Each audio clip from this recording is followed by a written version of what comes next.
Tom Cruise on a plane at 120 miles per hour, Emma Stone being interrogated by Jesse Plemons, and Jacob Elordi as the most heartbreaking monster you've ever seen. Here's the top 10 films I watched in 2025.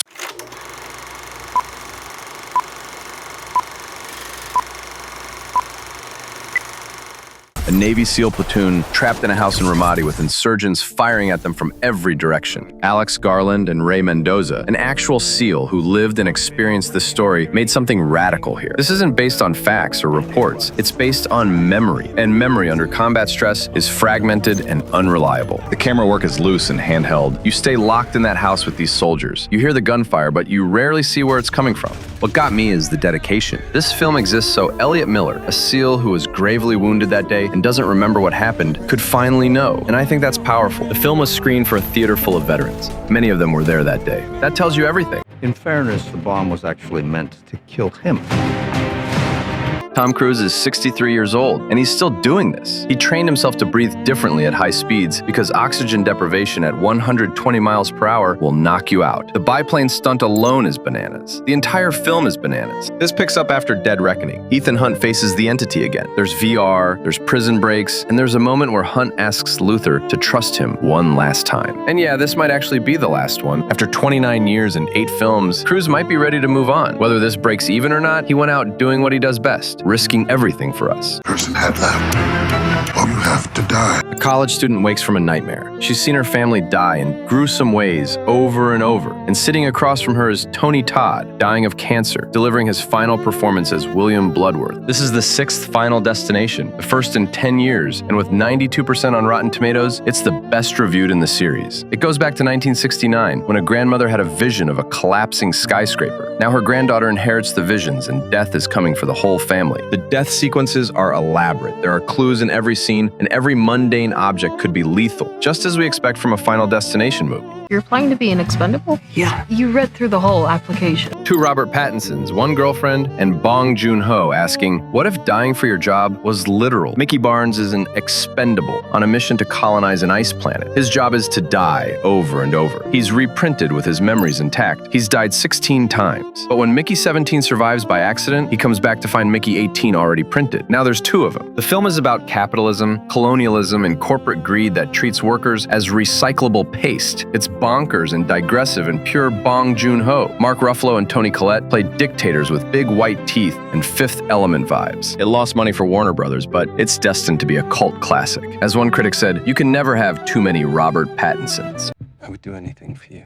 Cate Blanchett, intelligence agency, and suspicions of treason. A husband and a legendary spy, played by Michael Fassbender, must decide loyalty to his wife or his country. Steven Soderbergh made a sleek espionage thriller that's more psychological chess than action. It is tense, dialogue-driven, and intimate. George gets a list of 5 suspects. His wife is one of them. You're watching a marriage fall apart in real time while spies play mind games. Blanchett and Fassbender are electric together. The cinematography is classic Soderbergh. Blues and grays, shadows and surveillance. It's a stripped-down thriller that trusts its actors and its story. No explosions, no car chases, just 2 people who know each other too well, lying to each other's faces. That's right. And you are? Ryan Coogler, dual roles from Michael B. Jordan, and vampires in the Jim Crow South. And I promise you, it's not what you're expecting. Twin brothers open a juke joint in the 1930s Mississippi, trying to escape their past. But vampires show up, and suddenly the film becomes about survival on 2 fronts: the supernatural and the very real terror of racism in the South. Coogler uses vampires as symbols of exploitation, systems that drain artists dry while profiting from their work. The period detail is immaculate. The music is incredible, and Michael B. Jordan playing both brothers is a showcase. This isn't just genre filmmaking. Coogler elevates it into something personal and profound. It's about art, identity, and what you're willing to sacrifice for success. Where's my hair?